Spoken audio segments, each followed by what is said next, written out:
Vous avez toujours rêvé d'avoir un stylet pour iPhone, iPad, iPod ou même tout autre téléphone. Vous n'êtes pas obligé d'avoir un appareil portable Apple si vous êtes là pour les Mac ou d'autres choses. Enfin voilà, avoir un stylet gratuitement au lieu de 15 euros dans le commerce. On n'a pas envie d'en acheter un à 15 euros pour l'utiliser à quelques occasions. Là, c'est un stylet qui marche, entièrement gratuit, fabriqué de vos propres mains. Et c'est aussi une fierté. Gratuit, il y a le matériel à payer. C'est pas trop cher, vous allez voir ce qu'on va utiliser. Hein. A tout de suite après le jingle.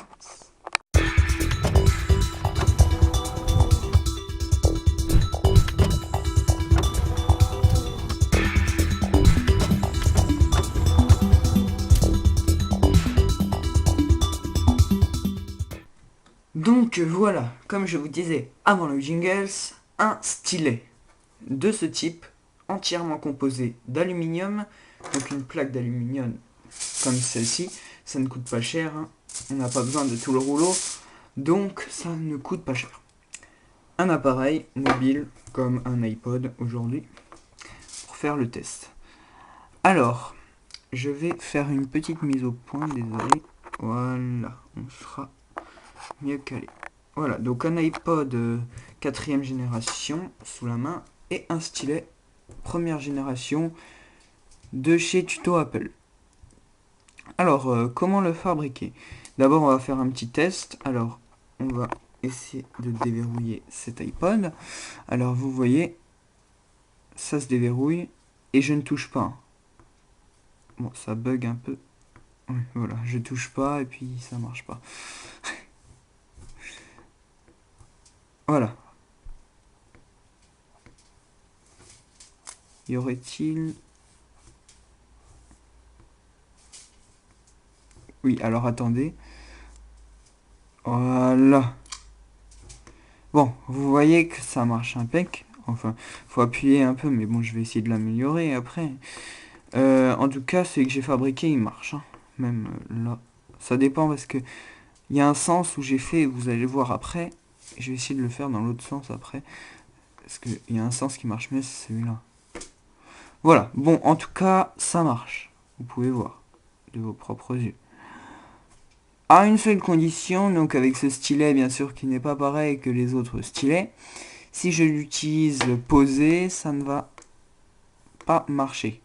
Pourquoi Si ça marche en fait. Ouais, mais en tout cas, il faudra appuyer beaucoup plus s'il est posé.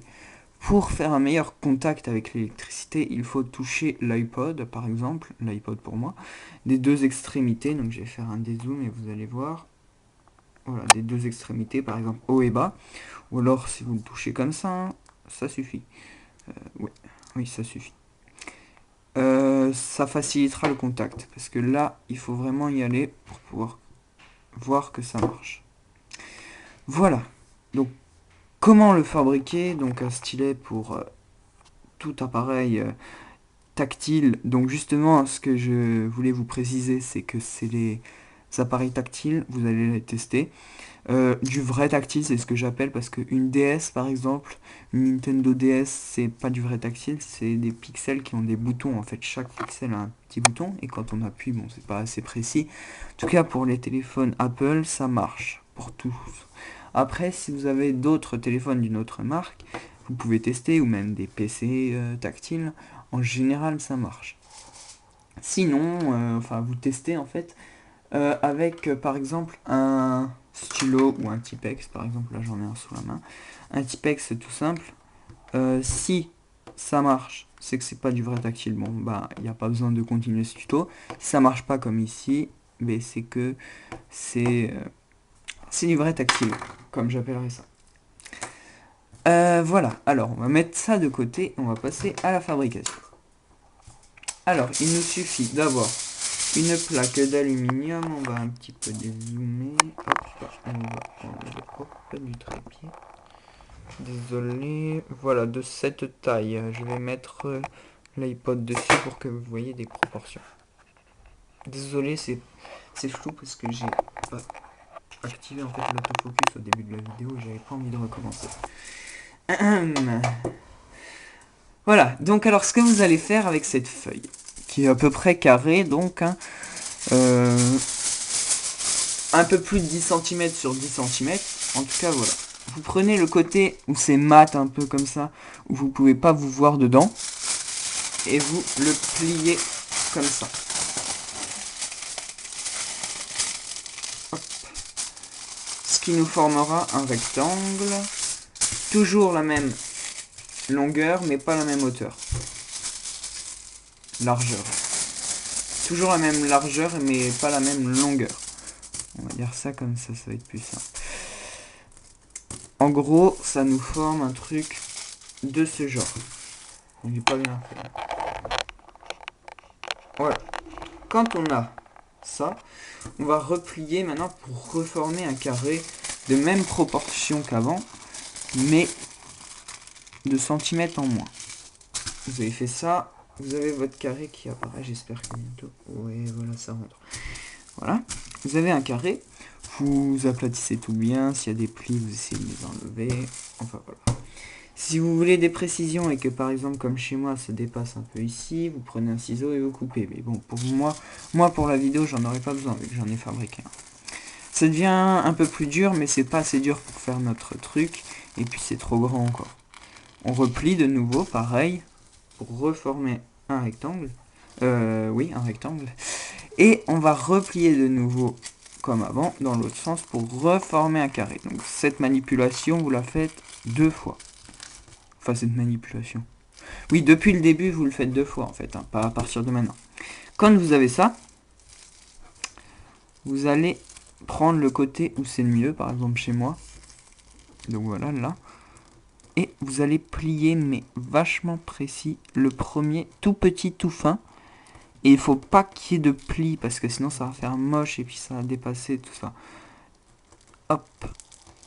En fait, c'est le premier qui va tout déterminer, et le deuxième qui va confirmer. Donc c'est pour ça que si le premier est pas bien fait, ça risque de mal aller pour après. Voilà. Vous pliez.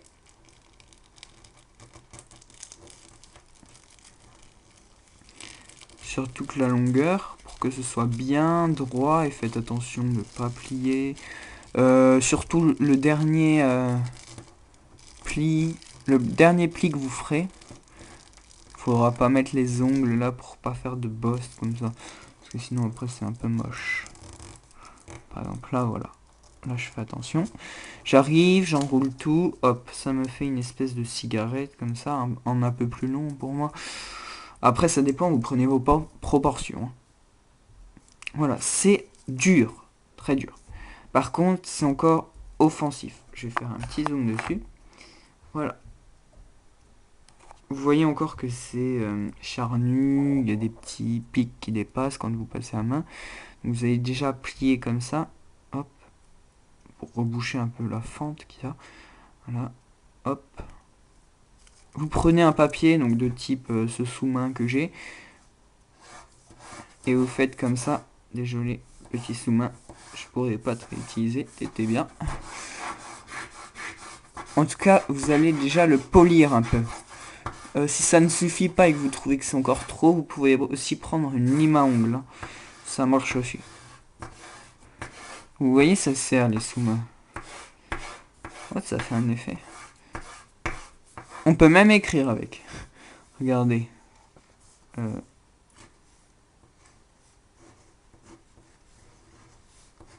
Tuto. Voilà. C'est une petite anecdote. Donc vous faites comme ça, hein, pour polir un peu les bouts, tout ça, pour pas que ce soit trop offensif pour votre écran si vous trouvez, puis pour que ça glisse mieux. On va dézoomer et on va regarder notre iPod si notre petite allumette, notre petit stylet marche. Impec, même mieux que l'autre, je vais le garder. Voilà, on peut le déverrouiller et on peut passer entre les applications. Si vous trouvez que ça marche pas très bien, c'est que vous avez encore trop de pics sur le côté. Donc vous pouvez polir chaque côté un par un. Ça marchera. Après, bien sûr, il faut que ça marche dans tous les cas. Voilà. Bon, il y a un côté de toute façon, chez moi, tout le temps. et je pense chez vous aussi où c'est mieux poli, et vu que c'était le sens le mieux, vous pouvez accentuer ce côté pour que ça marche encore mieux après. C'est censé marcher mieux. On va tester une application, message par exemple. Il faut qu'il y ait quand même une bonne surface, donc c'est pour ça que vous pouvez après refaire un pli. Si vous avez un plus grand morceau, vous refaites un pli comme ça, pour pouvoir le tenir mieux et comme ça, parce qu'il faut qu'il y ait une bonne surface qui touche. Donc on peut swiper vers le haut et swiper vers le bas. On peut sélectionner la barre de texte. Voilà. Et on peut écrire un texte. Donc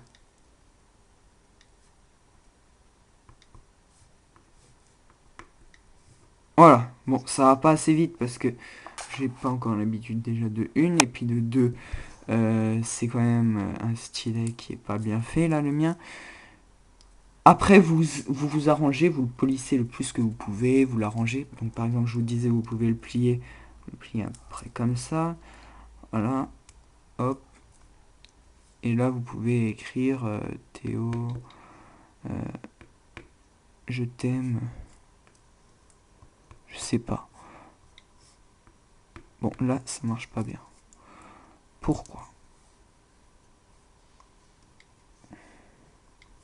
Si ça marche. Bon. Après, vous regardez pourquoi ça marche pas bien, pourquoi il n'y a pas assez de surface, peut-être qui touche. On peut l'envoyer. Voilà. Après, de toute façon, je referai un tuto pour pouvoir le personnaliser, pour pouvoir l'avoir le mieux possible. Donc, on va essayer de refaire un pli, mais avec une machine comme ça. De refaire un pli. Oula, pas une bonne mise au point. De refaire un pli pour que ce soit beaucoup plus fin, que ce soit beaucoup plus accessible.